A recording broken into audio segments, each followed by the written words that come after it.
Hello, friends. Here's today's economic update for our Patreon community.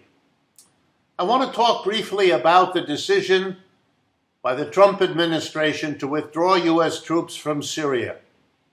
I'm not going to talk about the dimensions that have been covered in the press, as Republicans and Democrats have both criticized the president, talked about betrayal of our Kurdish allies, and so on.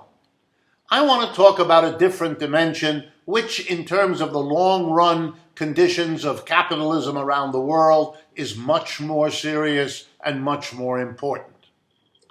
Kurdistan, Turkey, Russia, Syria. These are all countries close to Europe. What goes on there is of immediate concern to Europe. The refugees now living in Turkey are threatening to invade, to use the language of Mr. Trump, Europe. Europe has a long-standing set of concerns, certainly about Turkey, certainly about Russia, and to a secondary degree about Kurdistan, Syria, and so on.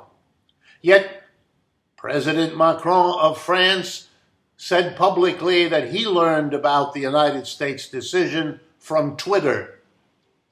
What does it mean that the United States did not consult, did not work together, did not inform, did not plan with Europe something as dramatic as a rearrangement of the Middle East that has been and is of greater concern to Europe than it ever was to the United States?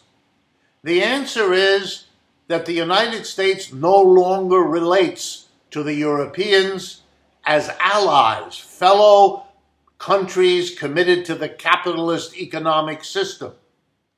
Mr. Trump is busy cutting alliances that used to exist between the United States and much of Latin America, between the United States and much of Asia, and now we see the cutting of the links with Europe.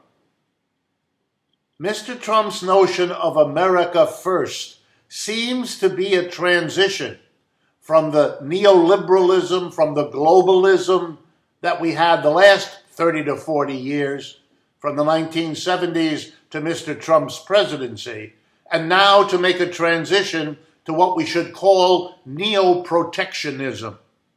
Fortress America, first economic, then political, and then military. Capitalism blew up into major destructive world wars in the 20th century that led people to be so horrified by the death and destruction of these wars of competing capitalist countries that enormous efforts were made, first after World War I with something called the League of Nations, then after World War II, again, with something called the United Nations, NATO, and a whole lot of other associations, unifications. Europe itself is a project driven by the hope to avoid the competitive struggles among nations that ended up with the world's greatest self-destructive wars. What we see in that decision to go it alone, to cut a deal with Russia and Turkey that leaves the Europeans as mere spectators, sends a message to the Europeans that they better get their act together, that they better cut deals with the Russians, the Turks, but why stop there? The Indians, the Chinese, you get the picture.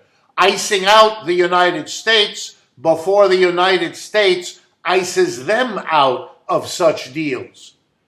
Russia and Europe could make very good arrangements at the expense of the United States. China and Europe could do it. Let's not forget, Europe taken together is a larger and richer economic unit than the United States. Is it a future of a return to competitive capitalism on the national scale?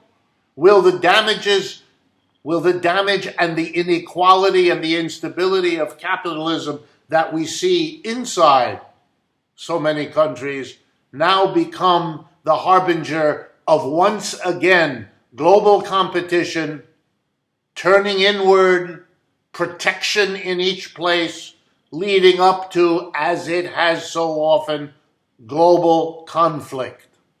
It should be on the table as a problem. It should be open. It should be debated.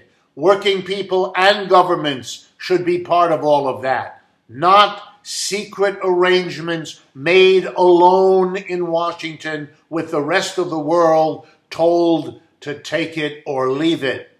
The cost eventually to the United States and to capitalism here lies in the balance. For those of you who don't remember, let me remind you.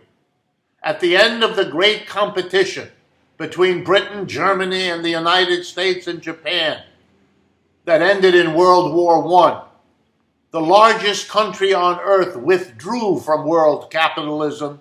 It was called the Soviet Union. At the end of World War II, the Soviet Union was joined by the People's Republic of China, by half of Eastern Europe. You get the picture. The cataclysmic wars of capitalism are not only unbelievably destructive of life and property, they also weaken capitalism. And they prepare a way out of this system, even if that's not the intention of the people making these decisions, fracturing these alliances, and setting the world economic and political system down paths we will, I fear, come to regret very much. Thank you very much to our Patreon community for your ongoing support.